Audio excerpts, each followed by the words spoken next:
নমস্কার বন্ধুরা, কেমন আছো তোমরা সবাই? চিত্রকর কিচেনে তোমাদের স্বাগত। তো চিত্রকর কিচেনের আজকে একটা চাটনি রেসিপি করব। এগুলোকে কি বলে বলুন তো? আমরা তো কামরাঙ্গা বলি, তো আপনারা কি বলেন সেটা কমেন্টে জানাবেন। তো এই কামরাঙ্গারই আমরা আজকে একটু বেশ জেলি জেলি ঝাল ঝাল মিষ্টি মিষ্টি টক টক একটু আমরা আজকে চাটনি করব। তো চলুন এই কামরাঙ্গাগুলোকে আমরা একটু এবার ধুয়ে কেটে নিই। আমরা বেসিনে কামরাঙ্গাগুলো ধুয়ে নিলাম, এবার এগুলোকে আমরা কেটে নেব। এবার আমরা কামরাঙ্গাগুলোকে কেটে নেব। চাটনি খেতে কে কে ভালোবাসেন? আমার তো খুবই ভালো লাগে। নিরামিষের দিন হোক আমিষের দিন হোক আমি চাটনি খাই। আমার বাড়িতে সবসময় চাটনি রাখাই থাকে। এই ধারগুলো একটু ফেলে দিচ্ছি।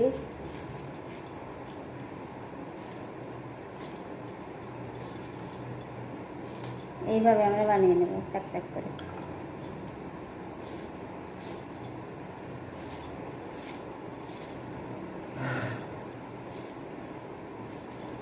এইভাবে আমরা বানিয়ে নিলাম। বেশ star star star star star. আমার মেয়েগুলো মা স্টার দাও, এগুলো একটু আমি সাজাই। হ্যাঁ,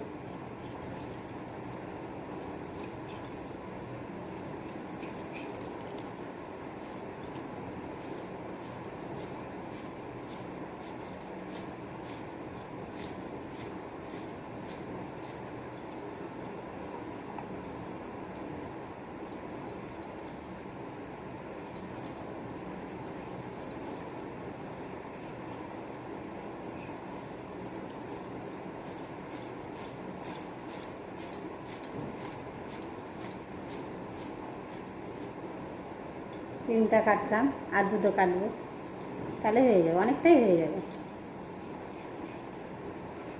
এক একটা কামরাঙা খুবই টক হয়, এক একটা খুব মিষ্টি, পাকলে মিষ্টি লাগে।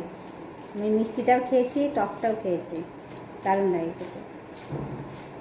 আগে ছোটোবেলায় যখন টক খেতাম, কি মজা করে খেতাম। মা বলতো অত টক খাস না, খাস না, অ্যাসিড হয়ে যাবে। শুনতামই না মায়ের কথা।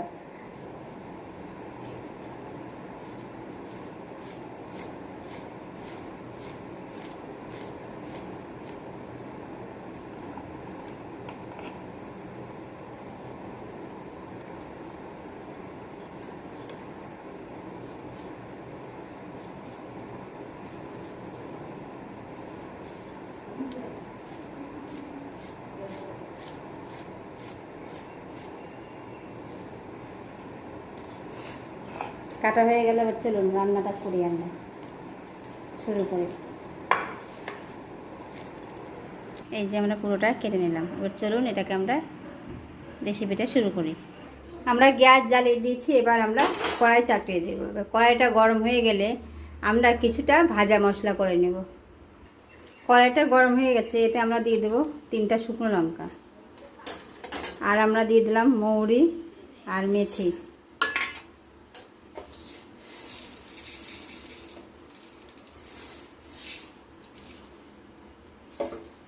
এটাকে আমরা ভালো মতো করে লাল লাল করে একটু ভেজে নেব।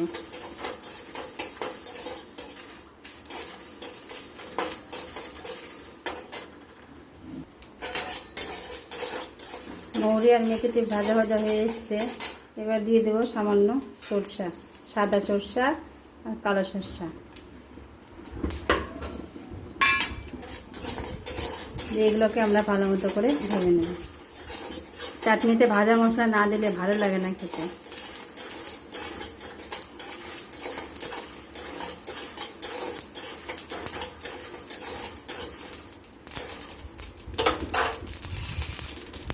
হয়ে গেছে দেখুন, ফুটফুট করে ফুটছে। এবার এটাকে আমরা নামিয়ে দেব।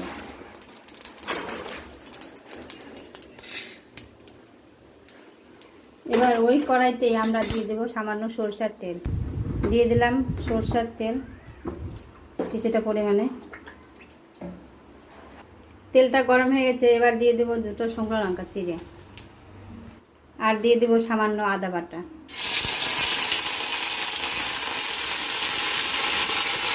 দিয়েই আমরা কামরাঙাটা দিয়ে দেবো।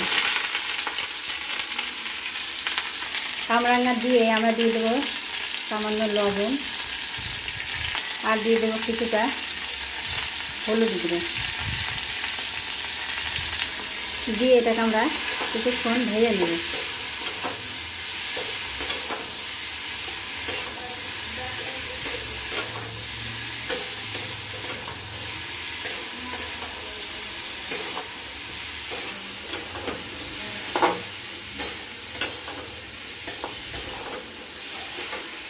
আঁচটা কমিয়ে দিয়েছিলাম, আঁচটা বাড়িয়ে নিলাম, দিয়ে এটাকে আমরা ভালো মতো করে ভেজে নেব।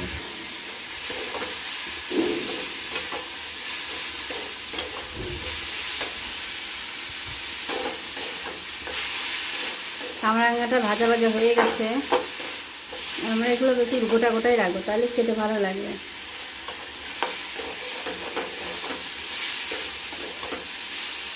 সিদ্ধ হয়ে গেছে, দেখুন এরকম চলে গেছে।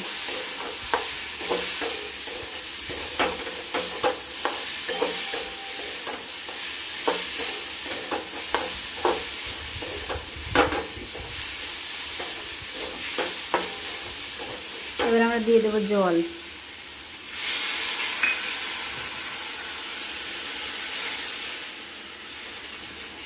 কিছুটা জল দিয়ে দিলাম, এবার এটা সিদ্ধ হতে থাক।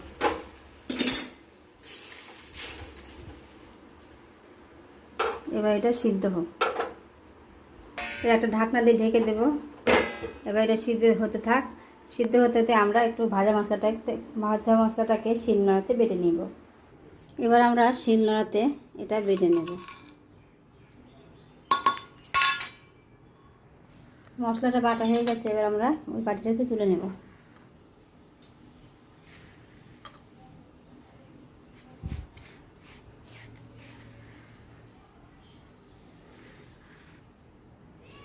চলুন এবার রান্নাটা কমপ্লিট করি। এবার ঢাকনাটা খুলে দেখি কতটা হয়েছে।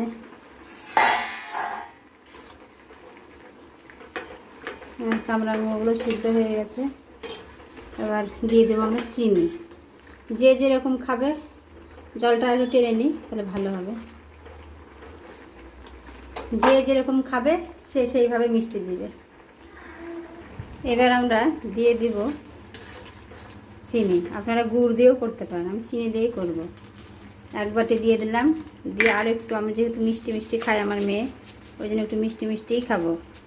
আর আপনারা যেভাবে যার যেমন মিষ্টি খাবেন তেমন মিষ্টি দেবেন।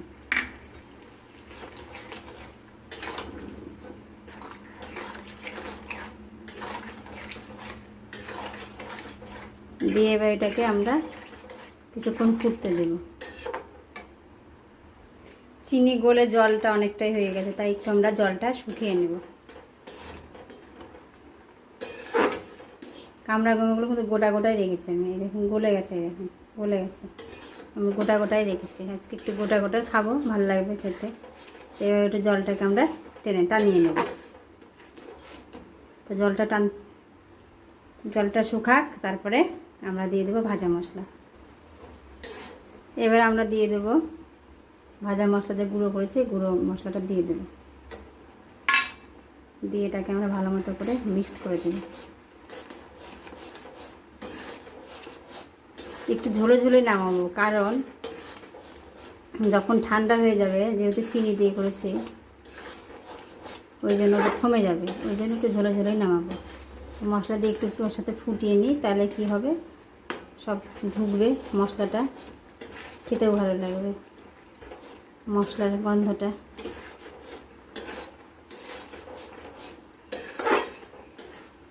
হয়ে এসছে দেখুন। এবার এটাকে আমরা নামিয়ে নেব। নামিয়ে নিলে রেডি আমাদের কামরাঙার চাটনি।